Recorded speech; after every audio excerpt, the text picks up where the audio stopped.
Hello friends, welcome back to my channel. আমি সকাল থেকে ব্লগ করিনি কারণ আমি সারাদিন তেমন কিছুটা করিনি, আর পড়াশোনা তো স্টার্ট নেই, ওই জন্য স্নান করে পুজোটা দিয়েছি। পরীক্ষা শেষ হয়েছে বলে আমার মেয়ে একটু বেলা করে ঘুম থেকে উঠেছে। এখনো অবধি পড়া শুরু হয়নি ম্যাডামের। জাস্ট শেষ হলো পরীক্ষা, রাত জেগে জেগে পড়েছে তো, যার জন্য আমিই বলেছি যে ওকে আর ডেকো না, একটু ঘুমা, তারপর পড়বে। বলো আজকে লাঞ্চে আছে ইলিশ মাছ, আর এখন একটু দুপুরবেলা খাও করে নেবে। খাও মাম বেশি হাসছে। ইলিশ মাছ আছে আজকে লাঞ্চে। তাহলে রেডি হয়ে গেছি, এখন এর ক্লাস যাবো। আর মাম তো পুরো একেবারে ঘুম থেকে উঠে এলে মনে হচ্ছে। না ঘুমাইনি, আমি শুয়েছিলাম। কিরকম লাগছে মুখটা? আচ্ছা মাম, কালকে ভিজে এসেছিস, আজকে ছাতাটা বৃষ্টি পড়ছে না। একটু আগে বৃষ্টি পড়ছিল, ছাতাটা নিয়ে যা অন্তত। আবার এসেই তো পড়তে যাবি, তখন ভিজে গেলে মুশকিল হয়ে যাবে। ছাতা ভুলে গেছি, ছাতাটা নিয়ে যা।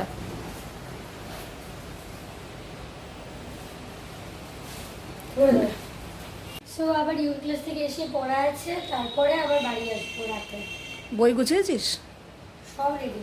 ঠিক আছে, চলো টাটা। টাটা। সাবধানে যাবি কিন্তু। পার্সটা, মোবাইলটা নিয়েছিস তো? আচ্ছা।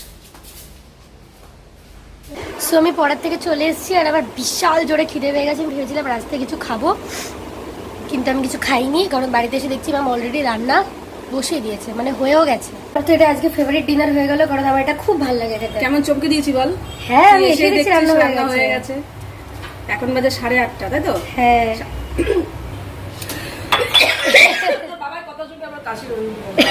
আমি যদি বলি যে রান্না হয়নি কেন, তখন কত কথা শুনবে। আমি এরকমই চাই যে তুমি সারাদিন রান্না করো।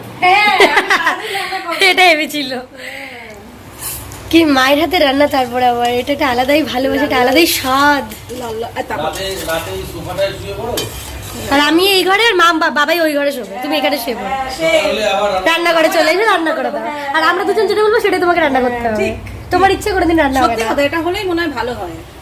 দুজন খেতে বসেছিল, একজনের হয়ে গেছে, আরেকজন খাচ্ছে, আর আমার অলরেডি খাওয়া কমপ্লিট। আমার রাতে এই গরম গরম ভাত আর গরম গরম ডিমের পাতলা ঝোল আমার যে কি ভালো লাগে, কি বলবো। আমারও হেভি লাগে খেতে।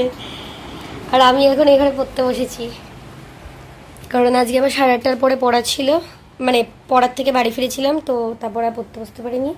এখন বসলাম রাত্রিবেলা। এখন বাবাই এই বড় একটা যুদ্ধে নামছে, এই পোকাটাকে ফেলবে। মিশন আরে সরে যাও পিছনে, আমি কিন্তু তোমার পায়ে পাড়া দিয়ে দেবো। উড়বে উড়ে যাবে।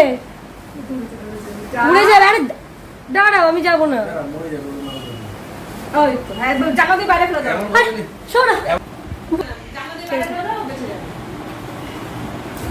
খানা ঢুকেছিল, 3 খানা। এখানে একটা ছিল, আরেকটা ওই ঘরে চলে গেছে অলরেডি, আরেকটাও ঢুকেছিল। ওটাও কোথায় একটা খাটে তো বসেছিল, দেখলাম কোথায় এখন গেছে ভগবান জানে। দেখো কিসব বলছি, একদিন ফোনে চার্জ দিতে হলে নাকি 3 দিন দিতে হয় না। ফোন দেখে না তার জন্য দিতে হয় না, তাই বলে দেখলে লাগবে না, দেখে ফোনে চার্জ দেবে না। এখন পুরো জিরো হয়ে যাবে। এবার নাও, তাও তোর ফোন দে, আমার ফোন দে, ওই ফোন দে, এই করতে হবে। আমি এখন পড়ি, আর এখানে দুজন মিলে রাত্রেবেলা ঘুমানোর সময় আবার কিসের টাইম পাস? ঘুমানোর সময় বিছানায় শুয়ে ঘুমাতে হয় মানুষদের। ঘুমাবোই তো, একটুখানি দাঁড়িয়েছি, এখনো দাঁড়িয়েছে। কখন আমি ভিডিওটা করে দেবো বাবাকে ফোনটা, তখন দেখতে যাবো। তো আজকে ভিডিওটা এইটুকুই, আবার তোমাদের সাথে দেখাবে নেক্সট ভিডিওতে। তো টাটা, গুড নাইট।